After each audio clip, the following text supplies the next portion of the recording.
Hi, I'm Furey. Welcome to Claymore Airsoft TV. In this episode I'm reviewing the ForceCore AKS-74UN. What a mouthful. I'm quite excited about this. ForceCore are a brand new manufacturer on the market.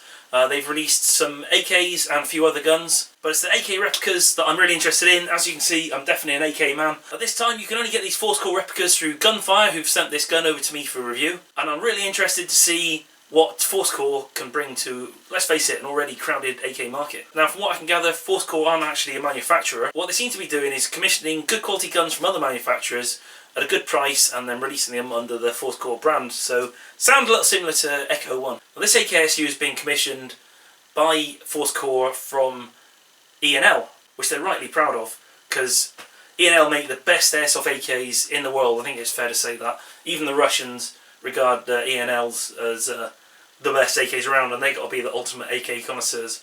In turn, E&L's background is that they seem to be a subsidiary of Norinco, who make real guns, and they seem to be using real gun manufacturing techniques, real gun manufacturing finishes, and a few real AK parts in their guns, which is why they're coming out. It's just very, very nice guns that are impressing everyone in the airsoft world. So apparently what this ForceCore replica is an E&L with some of the corners cut.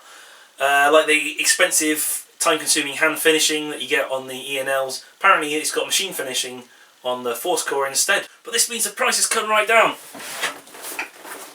And so you're getting this for €240, which works out at about £170, about $270. So that's getting on towards half the price of a regular E&L. That's the sort of price you're going to pay for something more low-end, like maybe a SEMA or an APS. And it's pretty similar price rise to E&L's own budget range, the Meister Arms. So without waffling any further, let's get a look at the gun. Well, the box is pretty awful. As you can see, the UPS man's kicked the crap out of it, but if this is a proper E&L, then this gun will take that sort of abuse, no problem. So in the box you've got a manual, you've got some BBs, nice token effort, but they're .20s, so not really that interested in using them. You're going to need to run this gun on 2.5s if it's really putting around the 350, 360 mark, which I'm told it is. Get a little sticker, that's kind of nice. Magazine, obviously, and the gun. You notice there's no crappy Nikehead battery or charger in there, like they always used to put in with guns. This is good because that rubbish would only go in the bin anyway. So I'm sure all you players are running lipos anyway. And there's also no loader, but again, we're going to assume that you've got one of those.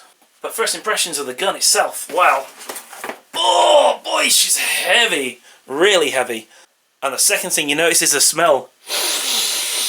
Oh, it smells good. It smells like a real gun. That's absolutely fantastic. It just smells like hot metal and real gun oil. You can tell this thing's come from a real gun factory. It's got it written all over it.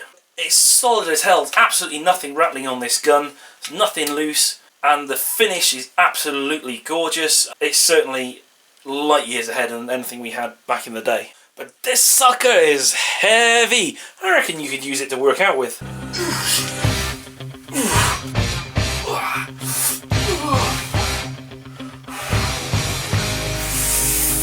Spot me! Okay, enough of that nonsense. So, putting it on the scales, it comes in at about 3.2 kilograms. Now if we compare that to my trusty old Marui AK-74SU, that only comes in at about 2.4 kilograms. And actually if you compare it to something like my LCT full-size AKM, with, well, that's full metal and wood, and pretty much the same weight as the little SU. If you've not used an AKSU airsoft gun before, it's a really good package. It's stubby, it's manoeuvrable, the ergonomics are really good. It folds up into a little package that you can fit into your gun bag or your car really easily. The only disadvantage you'll find is that bigger guys are going to find that stock really short. You can see how it's really tucked in my arm there. But that's easily cured if that's a problem for you. You can put a rubber butt pad on the end here. This is the type that I run on my EK-105, and as you can see that really helps. That's a much more natural position there. So let's look at this replica in depth. Start off with, on the muzzle, we've got the standard AK-74 flare, which is 24mm clockwise thread, and it's well cut, well lubricated, and you can see the barrel runs right to the end of the flash hider here. I've tried running other AK-74 stuff onto it and it fits on there no problem. So all your aftermarket PBS type suppressors are going to fit on there. Everything on this replica that should be steel is steel, including the foresight, and the foresight is also properly aligned with the rear sights.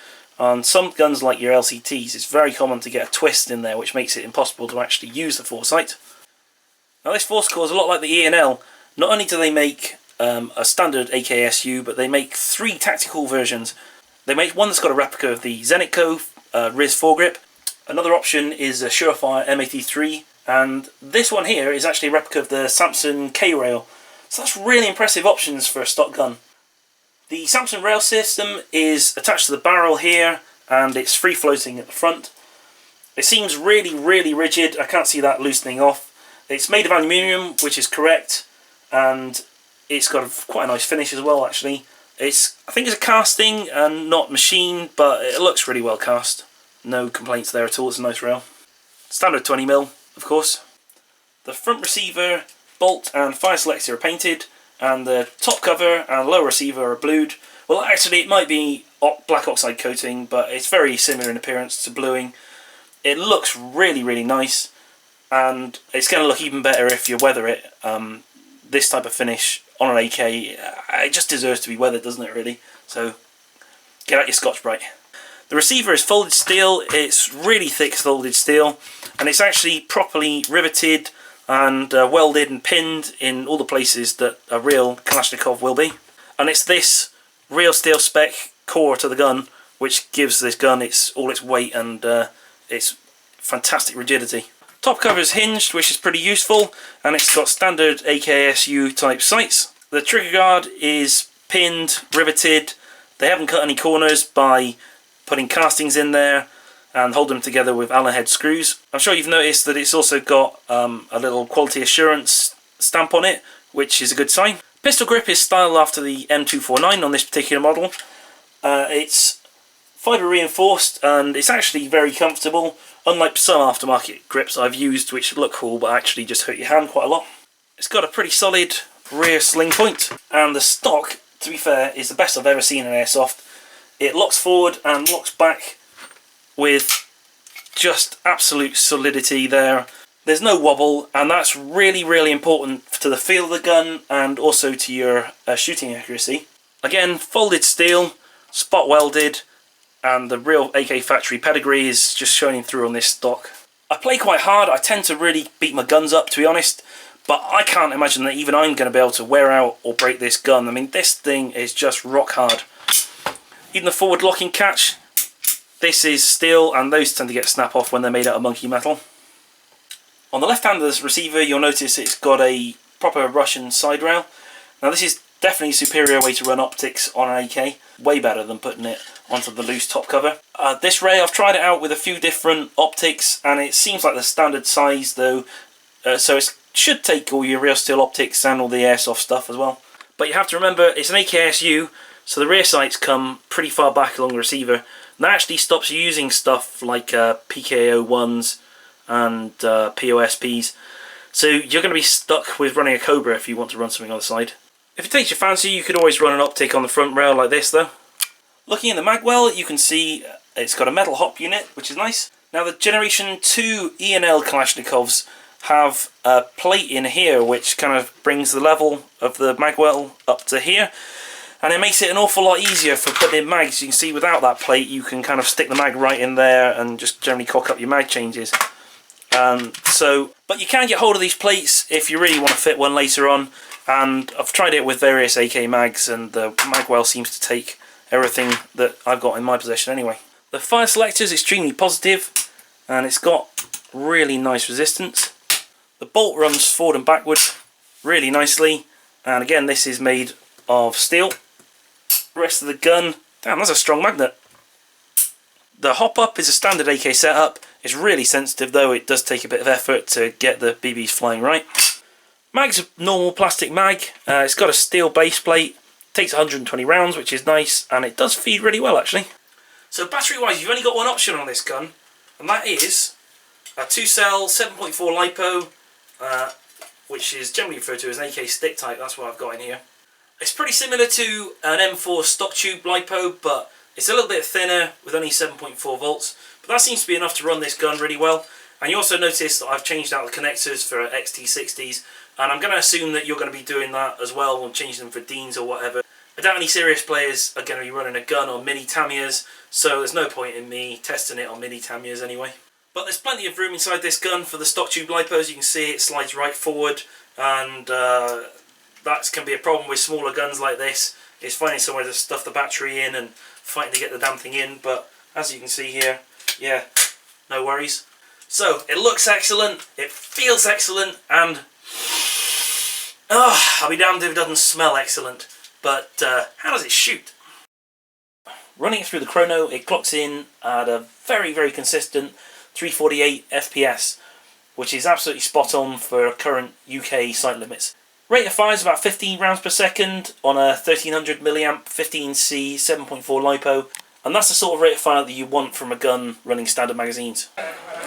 So one of my pet hates is when people review airsoft guns without ever actually having used them in the field.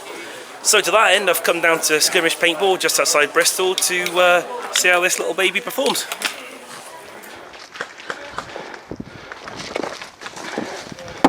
Like I was saying, the AKS-U is a really good platform for skirmishing. It's easy to transition from one hand to the other. Of course, AK mag changes always take a little bit of used to. But you can hear the rate of fire on this is good. Back in.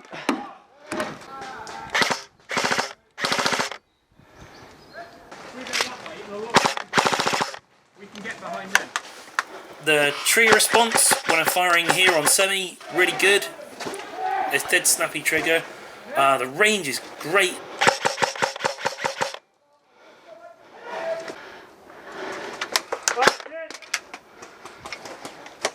And being a shotgun, that really helps you transition to a pistol. When it's hanging on the sling, it's not dangling too far down below your knees.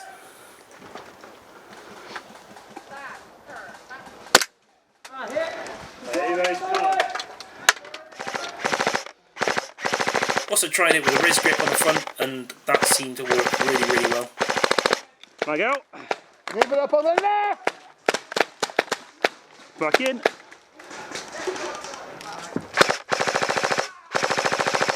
I had a really good day with this gun actually. I was really pleased with the performance.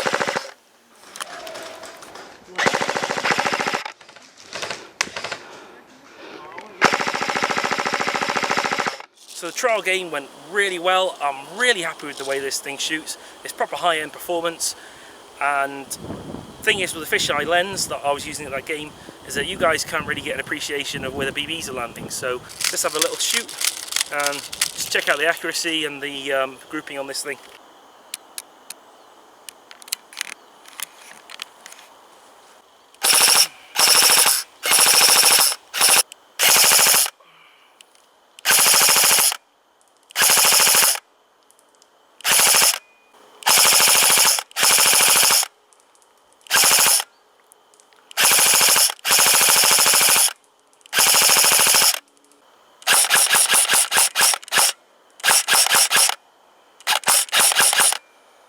As you can see, the groupings are okay, but not really what you'd expect from like a Tokyo Marui or maybe a gun that was running some aftermarket barrels, but pretty much what you'd expect to see from a standard Chinese gun.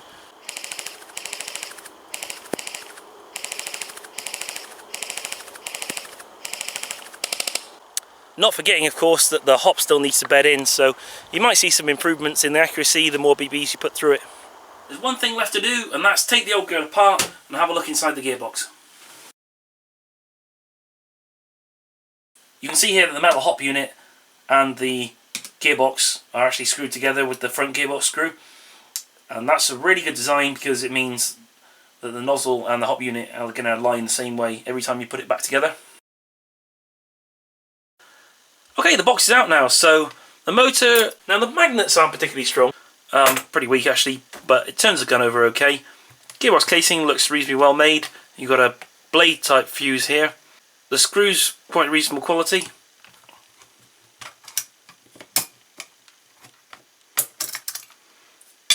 And you'll notice that it's got the small volume cylinder cuss out there, which is correct for this size gun. Bearing spring guide, progressively round spring, again that's nice. 8mm bearing bushings on the spur and bevel gears, that's nice too. Lubrication's a little light for my tastes. The gears are steel and quite nice quality, as is the spring guide. Pretty funky piston for an off-the-shelf gun. It's got this half guide, which is quite unusual, full rack and a silent piston head. And you'll notice it's got the second tooth removed, and to set the AOE on this, all you're going to have to do is just skim down this third tooth a little bit. As you can see, for a stock gun, the AOE setting isn't bad really. I've seen better, but compression's not too bad. Bad compression was actually coming from the cylinder head. Oh, and not forgetting it's got a sector gear clip, which means that your nozzle's going to a little longer. Actually, there's some quite nice parts in this gearbox. There's quite a lot here to work with. I'm pleasantly surprised that a budget gun's actually got a gearbox of this standard actually. It's not too bad. So I messed around with the shimming just before I put the gearbox back in the gun, and found that the factory shimming was perfect, which is totally unheard of. That's the first time I've ever seen a factory gearbox correctly shimmed. So in conclusion, I like the way it shoots, I like the gearbox, I like the finish. Finish is really nice. I like the smell. And the build quality, just excellent. It's rock hard, this thing. And the price is dead on, to be fair. If you're looking for an AK and you want to spend, say, between £100 and £200, there's nothing else in that price range which matches up to this. None of the Chinese clone guns, which you'd normally be paying lots of money for, are anywhere near this build quality. This is a bit of an investment really. This thing's going to last for a long time. And if you're looking to pay more than that for like an E&L or an LCT, you've got to ask really, are they worth the extra money? Debatable. Yeah, as an AK fanatic, I'm definitely impressed with the ForceCore. And this particular model is priced at €243 at the moment, which is about £175.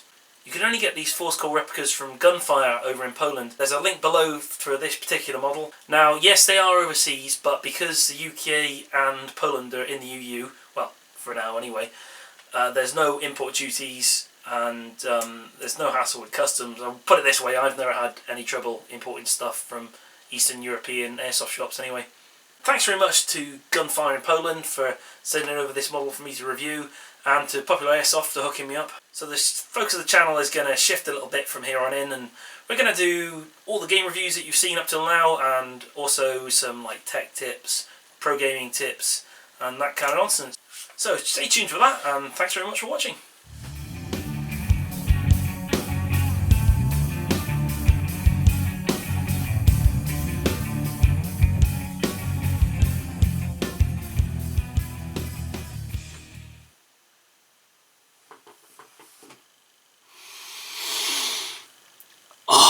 Smells so good.